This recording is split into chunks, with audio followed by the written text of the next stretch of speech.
গেল ৯ September Israeli বিমান হামলায় কাতারের রাজধানী দোহায় প্রাণ হারান অন্তত ৬ জন।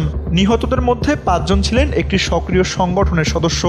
ঘটনার পর উপসাগরীয় দেশগুলোতে সতর্কতার সাইরেন বাজতে শুরু করে। তাৎক্ষণিকভাবে দোহায় বসানো হয় গালফ কোঅপারেশন কাউন্সিলের যৌথ প্রতিরক্ষা কাউন্সিলের জরুরি বৈঠক। বৈঠক শেষে জিসিসি মহাসচিব জাসেম মোহাম্মদ আল বুদাইবির করা সতর্কবার্তা, কাতারের ওপর হামলা মানে জিসিসির সব সদস্য রাষ্ট্রের ওপর হামলা। তিনি আরও বলেন, সদস্য রাষ্ট্রগুলো যৌথ প্রতিরক্ষা ব্যবস্থা সক্রিয় করবে, গোয়েন্দা তথ্য বিনিময় বাড়াবে এবং আকাশ সীমায় সমন্বয় জোরদার করবে। পাশাপাশি ব্যালিস্টিক ক্ষেপণাস্ত্রের বিরুদ্ধে আগাম সতর্কীকরণ ব্যবস্থা চালু ও যৌথ সামরিক মহড়ার সিদ্ধান্ত হয়েছে।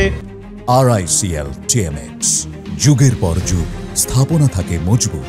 ১৯৮১ সালে গঠিত জিসিসির সদস্য রাষ্ট্রগুলো হলো বাহরাইন, কুয়েত, ওমান, কাতার, সৌদি আরব ও সংযুক্ত আরব আমিরাত। সামরিক শক্তিতে জোটটি আগেই বড় ধরনের বিনিয়োগ করেছে। শুধু ২০২৩ সালেই জিসিসি দেশগুলো মিলিয়ে ব্যয় করেছে প্রায় $১১৪.৫ বিলিয়ন।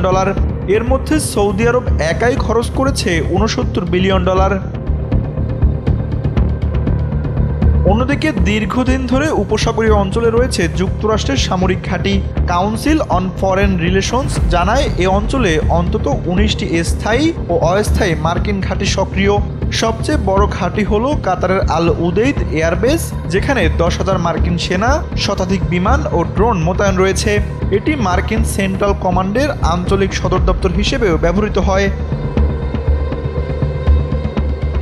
দোহায় হামলার পর জরুরি ভিত্তিতে কাতারে পৌঁছান মার্কিন পররাষ্ট্রমন্ত্রী মার্কো রুবিও।